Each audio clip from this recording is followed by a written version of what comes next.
The Skarloey Railway is perhaps one of the most famous of Sodor's railways, second only to the North Western Railway. It has been the main subject of 6 books in the Railway series, and appears in several others. Not to mention the many appearances of the railway and its engines in the TV series. The Skarloey Railway shares more than a little in common with the Talyllyn Railway, and indeed, some of the Skarloey Railway's engines have visited the Talyllyn Railway over the years, including this upcoming weekend as part of the Audrey's Little Engines event. Whilst I won't be there to see the little engines in question, I can at least draw some of them from the comfort of my own home. The Skarloey Railway doesn't have as many mystery engines as the Mid Sodor Railway, but there are still a few unseen engines mentioned in some of the Audrey's writings that haven't been illustrated in the stories. Say it with me now, it's drawing time.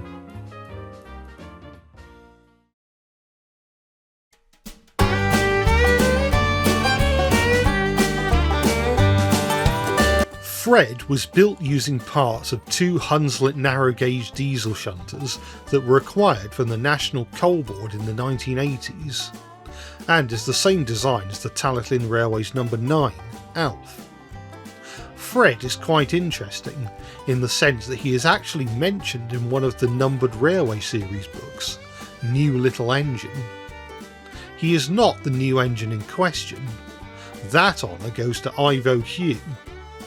Ivo Hugh is practically a mystery engine in and of himself, given that he doesn't speak and he has no personality. But since he has appeared in several illustrations and even got a wooden railway toy, I've not counted him as part of the lineup for this video. Not to spoil anything, of course. Fred's passing mention in the book doesn't give us much to go off on in terms of personality. He was allegedly too ill to pull the yearly weed killer train, but Rusty doesn't believe him. It's possible that Fred is the sort of engine who likes to get out of work that he doesn't want to do, although that wouldn't be the most original idea for a character, since Daisy was like that when she first arrived on Sodor. Same with Dennis. Perhaps Fred is different in that he doesn't like the idea of doing things outside of his comfort zone, aka dozing in the shed, but enjoys himself once he actually gets going. He always seems to be quite happy and smiley when he's at the Talyllyn Railway's Audrey events, so he can't be too averse to the idea of doing things a little out of the ordinary. Given that Fred was both built and mentioned during the Christopher Audrey era of the Railway series, it seemed fitting to draw him in something resembling the Clive Spong style. Fred is coupled to the weed killer train and is waiting for Duncan to pass by. Despite having doing these drawing videos every week for almost a year and a half now, this is my first time properly drawing Duncan, aside from one time I redrew his face on the Ertl character portrait to make him look more like himself. I think I managed to replicate the Clive Spong style fairly well for both characters. Drawing this illustration reminded me how much I like Duncan's design in the Railway series, and indeed the design of the Talyllyn Railway's Douglas. It's a shame that Bachmann cancelled their plans for Duncan and therefore Douglas, since I think it would have been great to have a model of one or the other. Perhaps this illustration takes place the year after New Little Engine is set, and Fred was tasked with pulling the weed killer train. He'd heard Rusty complain about the train the years prior, and was prepared for the worst, only to discover that he actually quite enjoyed the slow, relaxed nature of it all. I'm sure Rusty will be delighted to find out that Fred enjoyed pulling the weed killer train and is willing to pull it again in the future.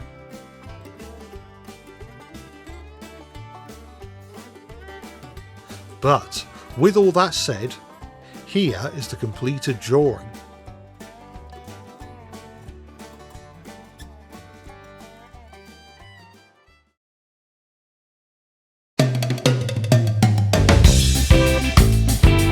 In 1954, Mr. Ivo Hugh built a petrol-driven trolley, allowing him to travel up and down the line to wherever he was needed. This little engine isn't part of the Skarloey Railway's numbered fleet, although they do carry a number, simply for the fact that they've gone through several iterations over their lifetime. Mark I was a plainer design with no roof, but now the trolley is in their 5th iteration, currently the longest lasting of them all. The trolley's basis is the Talyllyn Railway's trolley, known as Toby. Toby was named after Toby the tram engine, due to his similar boxy shape. The Skarloey Railway equivalent is known as Ivo's Flying Bedstead. Much like Toby, Ivo's Flying Bedstead is cheerful to everyone they meet, and everyone is always happy to see them trundling up and down the line, carrying maintenance supplies, pulling the weed killer train, or just travelling light engine for inspection purposes. Ivo's Flying Bedstead doesn't live at Crovan's Gate sheds like the other Skarloey Railway engines. Mr. Hugh lives in Crosney Quern, and his bedstead is typically parked in a siding near the station when not in use. As a result, Mr. Hugh only has to make a short walk from his house each morning to get to work. His faithful trolley is always there for him. Here, we see the two of them getting ready to set off down the line on a bright and shiny morning.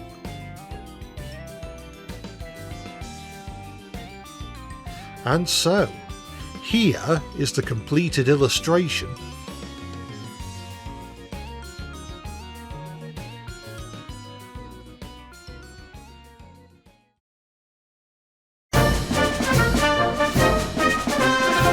During the Second World War, times were hard. There was no shortage of work on the Skarloey Railway, however. In fact, there was too much work for Skarloey and Rheneas to handle on their own. They weren't getting any younger, and their old wheels were beginning to ache. More slate was needed to mend roofs damaged in blitzes, timber was needed for pit props, and explosives needed to be stored in the long-abandoned copper mines. The two old gentlemen couldn't do everything by themselves, and so some help was sought after. This help arrived in the form of 2 diesel engines owned by the War Department, regauged accordingly. They were both designs by Motor Rail, also known as Simplex, albeit of 2 different designs. Sheldon was the older of the two, having been built for World War I.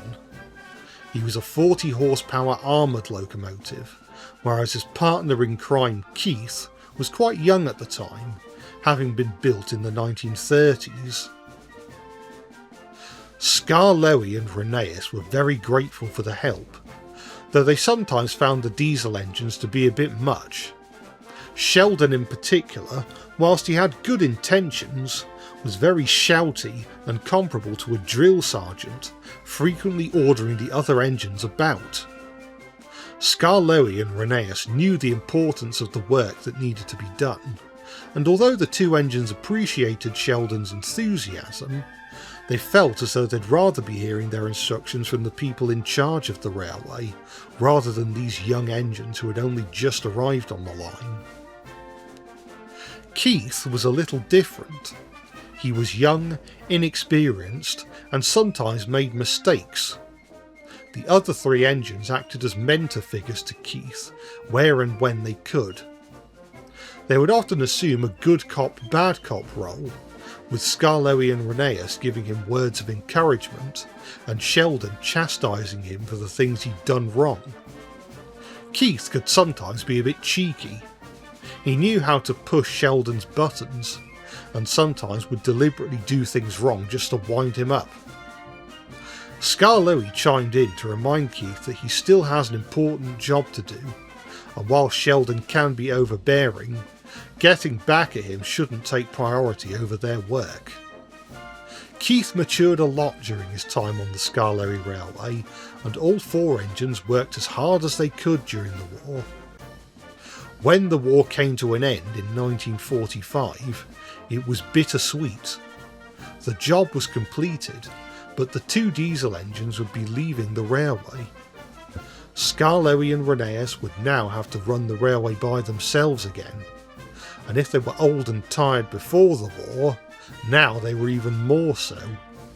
For several years they ran the line until they were both completely worn out, and two more engines, who would come to be called Sir Handel and Peter Sam, would eventually come along to help.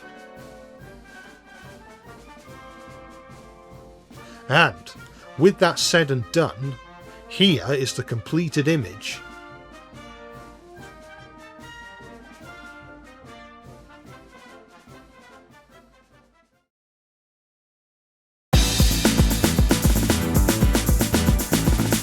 The final set of engines work the Rheneas quarry.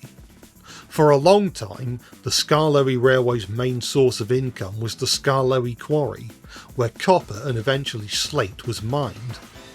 However, the slate business began to slump after a while, and by the 1920s the quarry was operating at a loss.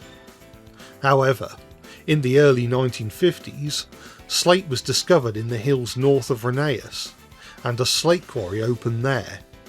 The old Skarloey quarry was, of course, taken over by the Ministry of Defence for use as an ammunition dump with their own engine to boot. However, as that quarry is no longer owned by the Skarloey Railway, that engine will have to wait for a different video. Rheneas quarry is home to pure slate free from metallic substances, making it suitable for use in electric switchboards. The quarry has its own water-driven power plant, which serves as a power source for the quarry's battery electric locomotives, which currently work the line. I decided to make the engines bright yellow, which should hopefully allow them to stand out against the dull grey colours of the slate that they frequently find themselves surrounded by. Like with the War Department diesels, I decided to base these two engines on two different classes. The one facing us is called Win. She was built by Wingrove and Rogers around 1945, and was sold to the Skarloey Railway at a cheap price in the 1950s after she was no longer needed by her old owners. Her shedmate, Clay, is a younger engine built by Clayton in the late 1970s, acquired second hand to help Win with the work in the quarry. Clay was fairly inexperienced when first arriving on the quarry, which would often drive Win mad. She is fond of him though, and although they nag and bicker, they still work together splendidly. Being quarry engines, they have quite a rugged exterior. Their language is strong, and they speak with a level of bluntness that often comes off as rude to people and engines that don't know them very well. Even Duncan has been taken aback by their demeanours on occasion. Usually, the steam and diesel engines don't do a lot of mingling with the quarry engines, usually only arriving at the quarry exchange sidings to pick up the loaded trucks to take back to Crovan's Gate. However, unlike the Ministry of Defence ammunition dump, which is highly guarded, the Rheneas quarry is nowhere near as strict, and so most of the Skarloey Railway's numbered fleet have met the quarry engines, even if they see them more as casual acquaintances as opposed to friends. Win and Clay don't mind, however. They have each other, and that's what matters. And so, here is the finished drawing.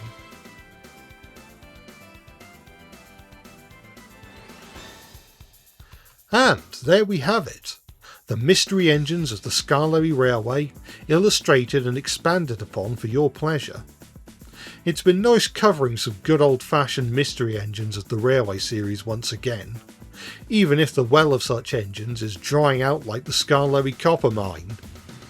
If any of you are going to the Talyllyn Railway this weekend for the Little Engines event, I hope this video has helped to get you in the right mood and excited for the weekend.